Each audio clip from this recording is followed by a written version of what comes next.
John, great name, by the way. I was going to say, I was like, we have something in common already. It's already going great. Thank you so much for your time today. It's been such a pleasure to do this. Thank you. And such a pleasure to talk to someone who does puppetry, because it's such an art form and such a beautiful thing and so important to all of our lives. What is it that you love the most about being able to do puppetry? Oh, gosh. I think I love the fact that it's so accessible to everybody, and it's something that everyone gets to project onto. It's this amazing thing, right? Where you're, especially when you're, if I'm holding a puppet in front of you right now, where people like forget that I'm there, and they believe in the character, and there's something just powerful. I always call it the last magic trick. We figured out how all these other magic tricks work. We know the behind the scenes, but you put a puppet on, a good puppeteer, and you see someone talk, and they're like, how is this happening? Why am I getting emotional talking to this character? And and I don't even know how to describe it, and I do it. So I think it's just magic, I think it is. I think you're right. That's exactly it. It's just magical, and we're instantly sucked in. And obviously, Jim Henson Company, huge deal. I mean, a true creator of memories. How did you as a puppeteer get involved with such a prestigious outfit?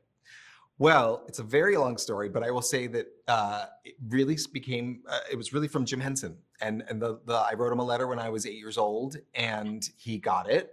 And unbeknownst to me, I guess my name stuck with him. And through a series of events, I almost met him a couple of times. It didn't happen. But when he passed and I reached out to the company, the person who hired me basically said, "Oh, Jim used to talk about you," and mentioned your name. And so my name stood out when I reached out to the company. And that's a very condensed version of basically, even though I never met Jim, besides changing my life with his work, he indirectly, and it could have been in a passing conversation, but or a pile of notes that my note got put onto, somehow affected my life and changed the course of my life. So really it's through him. So I always thank him for everything. That's incredible. And I mean, to be on his mind at any given time like that, that's what an honor that is. Yeah, I'm like, he even knew my name. Oh my God. Like, that just felt really cool. I would have been the same way, like, Jim Henson knows me. Oh my God. Yes. And obviously now you get to work on these amazing pieces. You've got awards, nominations all over the place, which is great because you deserve it. But what does it mean to you on a personal level to work on like this special for something so iconic? Oh my God. Well, it's the show that, I mean, at 7 is when I discovered Fraggle Rock, and it literally was the show that changed my life. I remember everything about where I was when I saw it. I remember the first thing I saw. I remember the songs. I remember everything. And I remember having this very like excited feeling of like, that's what I want to do. And it became like an obsessive passion. My mom will tell you that, like, pretty much from that day on, everything was about Fraggle Rock. And it was like, oh, I was building doodle constructions in my bedroom. I was like writing new episodes. I was making puppets. It was an obsession in the best way. And I think, I never thought that it would become my work.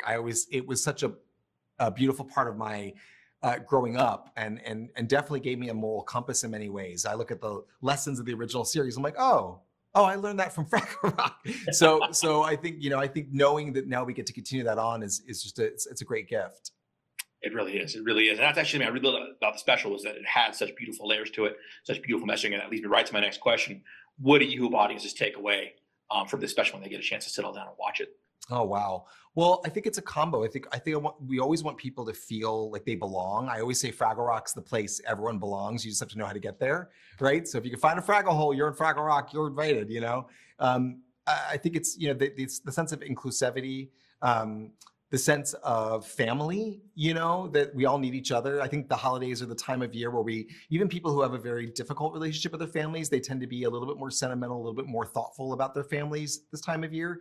And I think it's because we know it's best when we're all together, whether that's friends, chosen family, actual family, whatever that is for you.